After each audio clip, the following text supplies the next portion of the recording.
Hi everyone, I'm Autumn Wade. And I'm Jared Turner, and we are Coaches and Dragons. So, this week's build, what we're going to focus on is the topic of rage to learn. And what we want to do is build a character that actually brings this concept to life. And it's going to be focused on what does it mean to actually learn from our anger? So, Autumn, when we talk about rage to learn, what are we really talking about here? Raging to learn is all about not running away from that anger feeling. Oftentimes, we think about anger as a bad emotion, a negative emotion, maybe one to feel ashamed of. And so we get there and we move past it. The idea here is to actually be with it. What are we angry about? What are we learning from this moment? What's the trigger from it?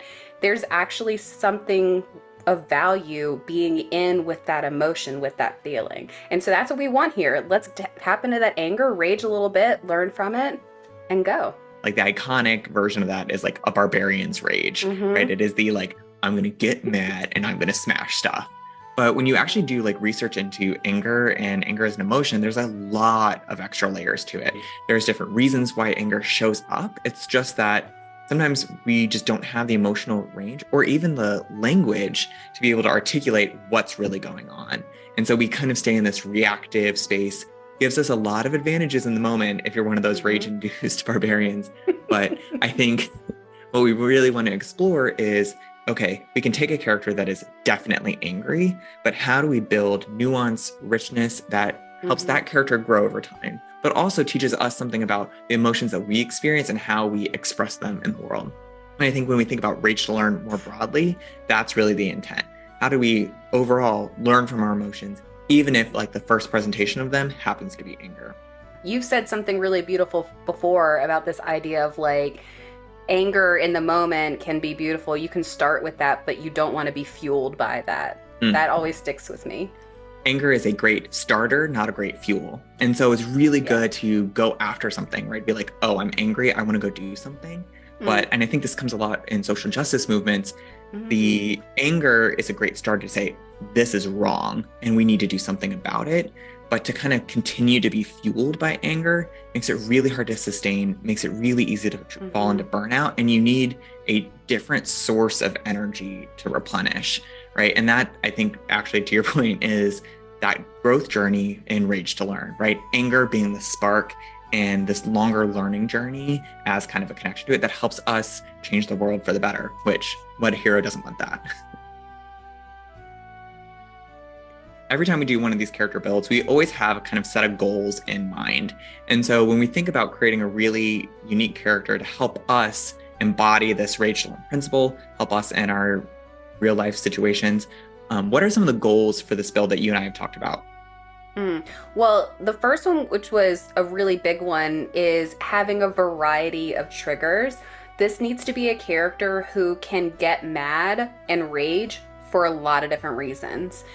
Maybe they're near a boiling point, but that reason behind that is so often we get angered by a lot of different things. When we're learning from it, if they're only mad, so for example, if they're only mad when somebody does something to the environment, they'll learn a lot about that, but that character will miss the opportunity to learn about other things that might be frustrating. So, variety of triggers to just help explore the variety of things that we end up wanting to protect or can have anger emotions around. Role playing a character who stays at this boiling point, I think one can show whoever's playing that character, like also how much energy it takes to stay at that constant simmer, Yes. right? Like it's, just because the oven's on does not mean it's not using energy, right? And I think seeing how much energy that takes, and then to your point around the triggers, I think that's what I think we hope would create the learning moments for this character. Going back to, I think, what it was our second goal we talked about, that's where we want anger to lead to teachable moments, right? This is not necessarily to be like you were angry and somebody else is teaching them, but for whatever reason, wherever they are in their journey, part of their journey is learning from this anger. Like maybe in their backstory, they've been chastised by like an elder in their community or a family member, and they are trying to figure out how to learn from this emotion, and they've set off on their own to figure it out. Maybe they've harmed somebody like without knowing it. Maybe there's been an accident, but something that they're now being forced to kind of learn about their anger Yeah. and reflect on it and meditate on it. Like a really important part of this goal about anger being a teaching moment is there's something really cool about going in and deciding to play a character that does get angry, but the point of it is to learn, because I think it helps whoever's playing it to get to explore like what is it like to look for the learning. But then there's also this thing of like there's growth that's going to happen, right? As you're leveling up through this character, you're going to be learning new things. And I think it's such a great example of like how we learn as individuals from all these different things around us. So like, but you're going in with this intention of this character has some messiness and we're going to learn from that, but they're still going to be messy and that's okay. But the point is to grow. I think the third goal you and I talked about, again, going back to what are they growing towards? What are they chasing? Again, could be something in their backstory, a piece of wisdom that they were offered, but there's something in their head that it's about getting in touch with this anger, but kind of in a way surrendering to it. They need to be able to feel that anger deeply, be able to feel it intimately, be able to learn from it and make different decisions in the future. But it becomes kind of its own tool in their toolkit for their personal growth in the long run. And that's kind of the broader intention or journey this character has probably been set on. Yeah, absolutely. This character only works if you're incentivized to be angry, right? If through part of their growth, they're like, well, you know, what I've learned is I just need to stop being angry. That's not like, no. Who wants to play with if it's a barbarian, right? Who wants to play with a barbarian that never rages? Not me, right? I mean, actually, maybe it could be, that's for another build. That's for another. Do you want to talk about the outside inspiration for this build? Because you and I had a really fun brainstorm just thinking about different types of angry characters. What would be fun to role play? Like, how would we bring this character to life? So, like, what were some of the like best inspirations we have for this build? Well, I mean, the thing that popped up immediately when I think somebody who's at a boiling point, anything at all could completely trigger them, I think teenager. Especially for me, look, I was a teenage girl once. Like, you could just look at me wrong and I was set off. So I think about that teenage girl just, and we talked about this, like, you're not my real dad and you never will be, but maybe actually saying that to your real dad, right? Like, that's the equivalent of like rage and frustration that we're talking about here. I think you had one around like this person who's just kind of doing maybe these more mundane tasks, but there's this opportunity for them to just kind of be a little mindless in their approach. You know, when we think about the rage part, right? Teenager captures the rage. When I think about the to learn energy, I think this goes back to like the kind of backstory, how they show up. But I think there's something interesting about some sort of meditative activity that maybe maybe it used to be a punishment. Like, hey, you just talked back, so like go do this other activity, right? Kind of like maybe growing up, they've always been a hothead, but this is a timeout thing. Or on the flip side, like they perhaps don't want to hurt people. They know that they're constantly angry. They don't have a way to like work it out. So there's some sort of like meditative, methodic, like cathartic activity that they do, right? So I think you and I talked about this idea of like even like a fidget spinner, right? There's something that they're doing constantly that is there to like kind of just take the edge off. Maybe they like go into the woods and like chop down trees because like that's super cathartic. Maybe they're like painting, like there's this beautiful kind of painting style or activity, I guess, where you take like a canvas and you paint with water, and within like 15 minutes the water evaporates and you can go again. So it's really great for certain things like practicing calligraphy or certain types of brush strokes, but there is this impermanence to it that's really beautiful too. Well, and then like this is where other ideas and inspirations start to feed into like what the build might be that you're going to create.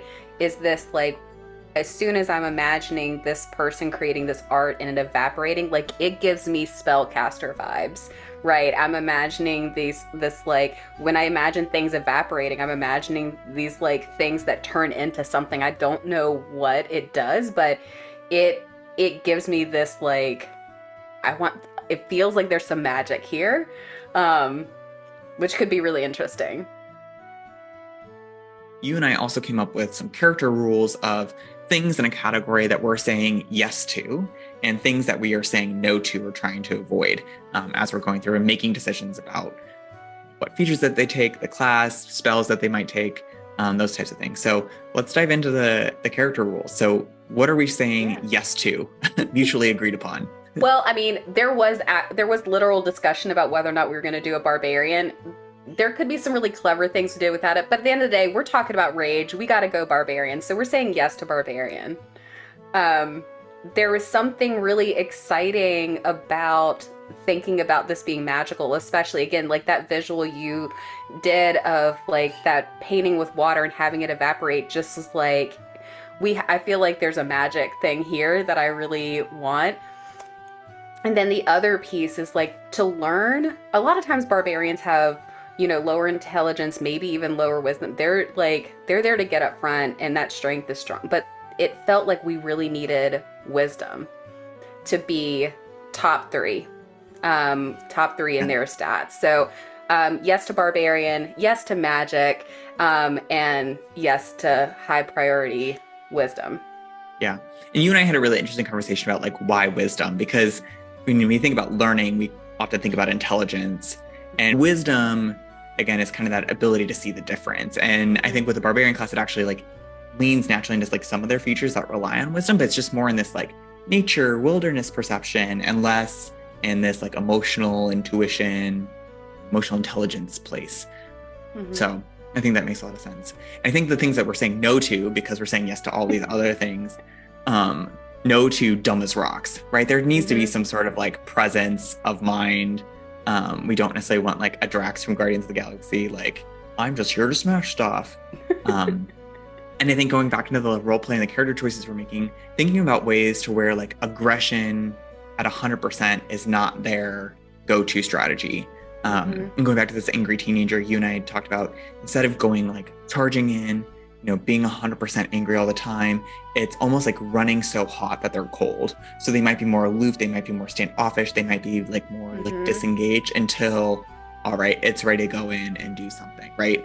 The time is now to like let all that kind of anger come forward. So they also are not going to be the ones first in, frontlining, charging in, like inciting the incident. They're going to be like the slow burn until, all right, we're ready to go. And those I think are, those no-tos are going to give us some constraints to kind of, it ends up being a little bit off type for a barbarian. But I think if we're really looking at this learn place, like most people I don't think try to learn from their anger. So we can take a look at how that actually shapes the character when we say no to those kind of, frankly, more tropes and stereotypes about a barbarian class. Yeah. I mean, I think that idea of like balancing it out with the aggression not being at 100% for this, it allows that moment for learning, right? If you're not first, like I'm imagining like this isn't somebody that I want to be the first one to go to blows. This is somebody that I want to like eventually as they're learning to be able to take a moment and say, what do I actually want to do here? Right? Yeah. Instead of just like Hulk smash, right? You just go. It's like, what is the thing? So I love this. It's like looking at these rules, I'm looking at them right now. Barbarian, magic, wisdom, top priority. And they're not dumb as rocks. And they're not the first in. And they're not aggressive. I'm like, okay, I'm ready. I'm ready to play this. I'm ready to play with this character. I'm ready to play this character. Like, I'm very excited about what you come up with. Whenever we build a character, what we want to do is we want to make, first of all, that it's available with anything that most DMs allow. So we aren't doing any homebrew. We aren't doing anything fancy here. It's all going to be D&D 5e available. And so what we are going to do, though, is take this character up to level 5. Because most campaigns, that's where you're actually figuring out a lot about how your character shows up. So we want to show you the decisions that we made for this character that kind of embody some of the goals and inspiration we set forth to do. So with that being said, are you ready to get into the build, Autumn? I am very ready. I'm excited. So Autumn, you walk into a tavern and you see a young halfling woman seated at the bar, inspecting her drink only to see the familiar realization on her face of not receiving what she ordered. And she seems frankly ready to boil over at the thought of it. She is dressed in an oversized shirt fastened at the waist with a belt, definitely designed for a creature much larger than her. Although, to be honest, the dress seems to fit her well, much like a young girl wearing her dad's flannel shirt. You see tattoos and runic markings peeking out from the collar, perhaps belonging to a clan that is very different from the halflings in this area. Her hair is pulled back in a braid and stemmed with flowers and twigs and ribbons, woven almost like a tapestry of gentle artistry. In front of her is a stone tablet, and she takes a brush, dips it in a glass of water, and paints on the stone with careful strokes. She then takes a breath, slowly exhales, and as the last of her breath leaves her lips, the mark is evaporated.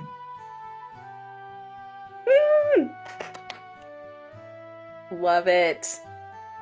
All right, is it time for an introduction? Yes, I mean, I just want to say, like, I love I'm so intrigued by the tattoos, what's going on with that. I love that you brought the artwork in. Her sitting there and it evaporating. Oh, I'm so excited. I can't wait to like see what is going on with her. What is she doing? Yeah, let's get into some introductions. So the character we've built for this video is Galanda Stoneworthy, and she is a halfling barbarian. And the subclass we're choosing for this build is Wild Magic. And so when we're thinking about the stats and how she levels up, she's definitely prioritized wisdom. We also kind of prioritize constitution in this build, someone who's like very hardy. And there's a couple reasons why. So the backstory that we're playing with for Galanda, and again, if you're feeling free to take this character and adopt it to your campaign, tweak this as you see fit. This is what really inspired us in this week's build. So the backstory for Galanda Stoneworthy. She's a halfling artist that was adopted by a clan of Goliaths. Her village was actually raided and she was found in the aftermath, left behind and abandoned. She was raised to be strong, small, and mighty, and mostly underestimated all of her life. Her clan is nomadic by nature, but very rough and tumble. They tend to also be stoic with their emotions and brutal and focused when needed. They always knew that she had a flicker of flame that ran too hot, and so whether that was from the force of her blushing, she might be imbibing extra at dinner, or even a little bit of extra dessert at the end of a meal. And her mentor was a rune crafter in the village who actually taught her the strokes that she now paints in water on her stone tablet. So despite the warrior nomad lifestyle, she always knew deep down that she had this artistic side and was always looking for a way to express her emotions that were often in her village like pushed down.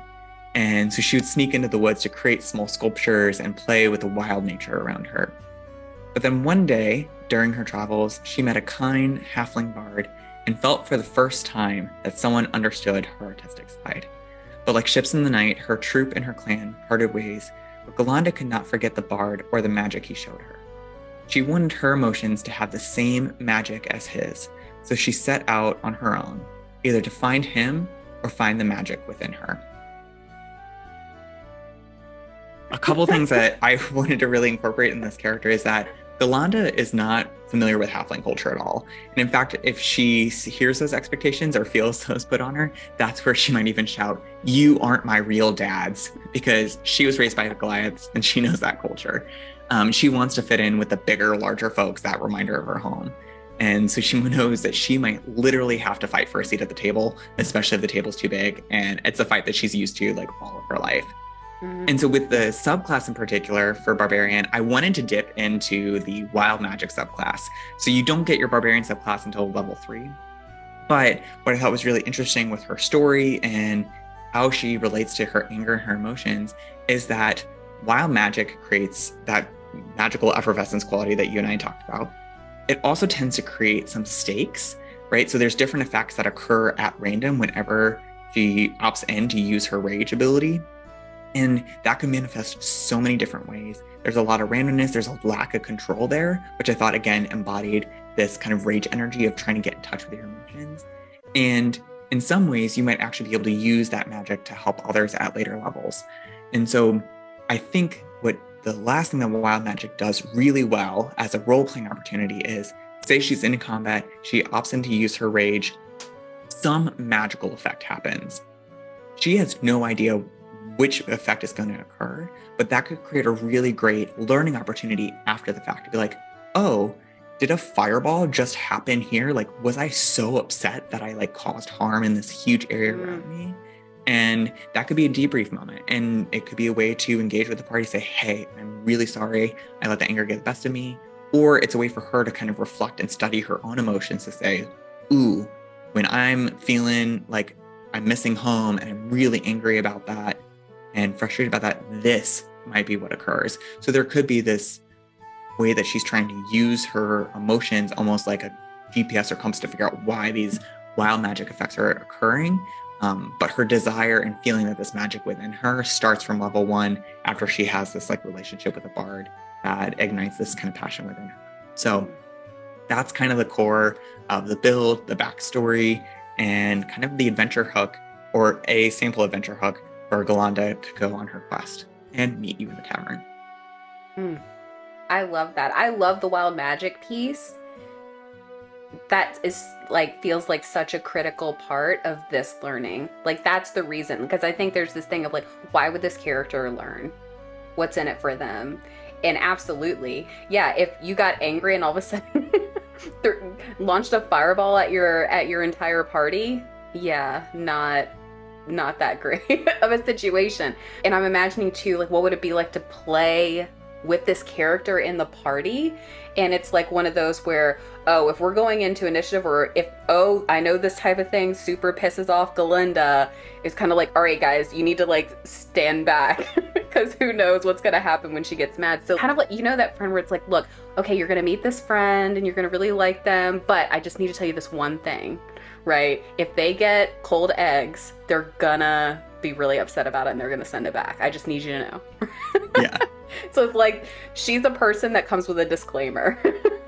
To build on that, you know, most barbarians like think about rage as like a combat utility, right? It's like the fervor of battle, like let's go in. Mm-hmm. But I think there could be some interesting opportunities to where even in a social context, right? Like rage might get activated if that boiling point tips over, right? Yeah. And maybe there's a way that you could incorporate that, like for personal use. Maybe you have like a little like boiling point meter that you try to keep track of with her as you're role playing. Maybe it's something you collaborate with your DM to where like the DM can see the emotions and like starts to like figure out, maybe it's less random, but it's more about the character development. So there are ways to collaborate with it, but at a minimum, angry, random emotions, creating random magic. And I think what you're highlighting, that reticence to be the first one charging in, angry because there's a lot of unpredictability, which I think sometimes with this class, folks lean into that more chaotic energy, which is really fun and interesting. But I think, if, again, looking at this ridge to learn, how do we start to take that randomness as like almost evidence of emotions made manifest and start to learn from it? The two big class features I think that we get from our subclass that I think are notable here for this build are the magical awareness, right? Which is kind of the inspiration for this like hunting for magic, right? Having this connection met with this like halfling bard. So magic awareness allows you to kind of sense magic within an area, which is very atypical for a barbarian. But for someone who's trying to like see this connection between their emotions and magic and look for ways to channel it in different ways, I thought that was really interesting. And then we talked about this wild surge ability, right? Where as soon as they use rage, some of these random effects happen. And that's really awesome to see here. And then you have some typical stuff from being a halfling in terms of ancestry. So you've got lucky, you've got brave, you've got halfling nimbleness. In this direction, just because like they were raised by Goliaths, I thought like stout resilience would also be good to be like a stout halfling and make maybe they're like a little bit hardier folk than simply like lithe and nimble. And then when it came to weapons, I think that's the big thing for barbarians is like, what are they swinging around? And I think there's a couple different directions you could go with this. I thought because she's so small yet mighty, I thought a whip would actually be really interesting here. It doesn't do a lot of damage, but it gives extended reach. So for someone who's trying to like compete with the reach of different Goliaths, I could see a like whip coming into play. That the whip and this kind of artistry of like, I'm doing things differently than you guys. I don't use a club, I use a whip. Like could be a different way to like play into it.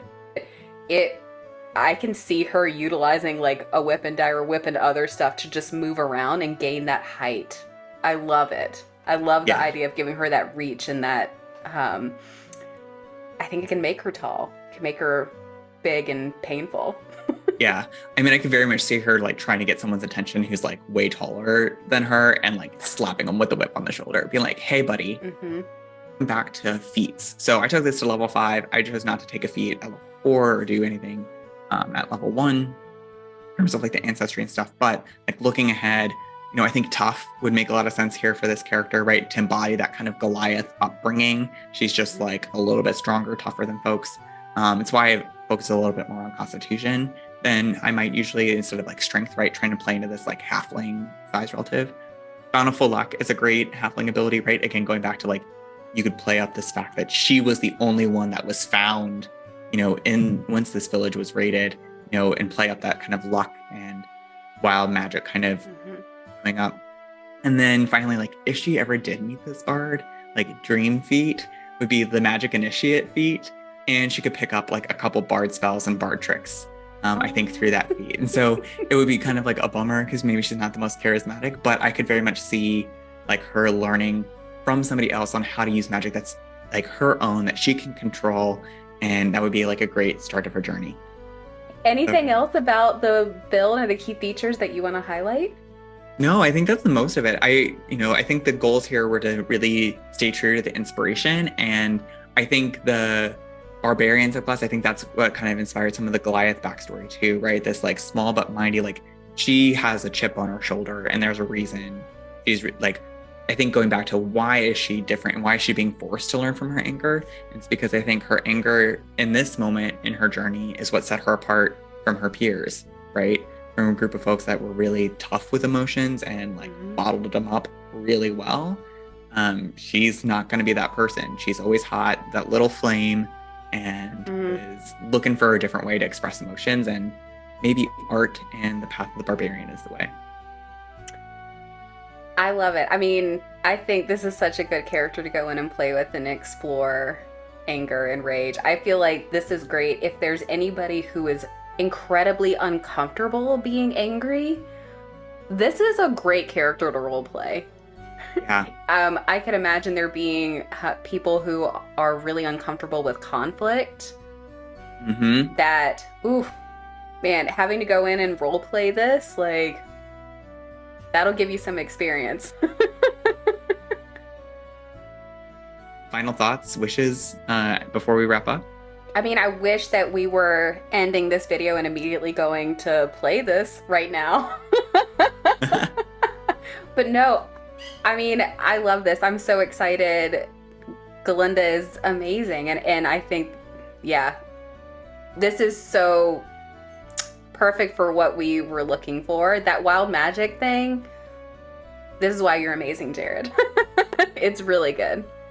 Thanks, Autumn. It was really fun to create this build, and yeah, I think we got a lot more juice out of the lemon than I thought when we started. It's really tricky to build a character who is willing to like get angry and have this like depth and range, but I think being able to see this character come alive, I think we managed to build something really interesting that folks can learn from. So Jared, where can people find more information about Galinda if they want to check her out, maybe play her? So if you want to learn more about this character, we've created a character sheet, which you can find in the description below. You'll also be able to see a little write-up of like the different feats and why we chose them, and check that out. So we want to make sure that this is a character that you can use. But if you would have done something differently, had a different idea in mind, let us know in the comments below. And if there's something else you want to see, a different topic you want us to tackle, this is just the first of what we hope to be many videos. So there's a place where you want to see a D&D character help you with a real life challenge. Let us know what that is and drop it in the comments. We'd love to see your feedback. I love it. I'm excited for all these people to create their Rage to Learn characters, and then all of us have to get together and play them. Raise your hand if you're interested in an all barbarian party. I'm here for it. I think it needs to be a one-shot. That might be healthy for both the world that a DM is building and the world that we plan to come in and destroy. Oof, yes. Thank you, Jared, for putting such a beautiful character together for us today. Of course. And I think that feels like a good place to wrap. So we hope you enjoyed exploring this build as much as we did. And I hope it encourages you to think about the role that you play in your life using role-playing as a tool. Bye-bye. Ciao.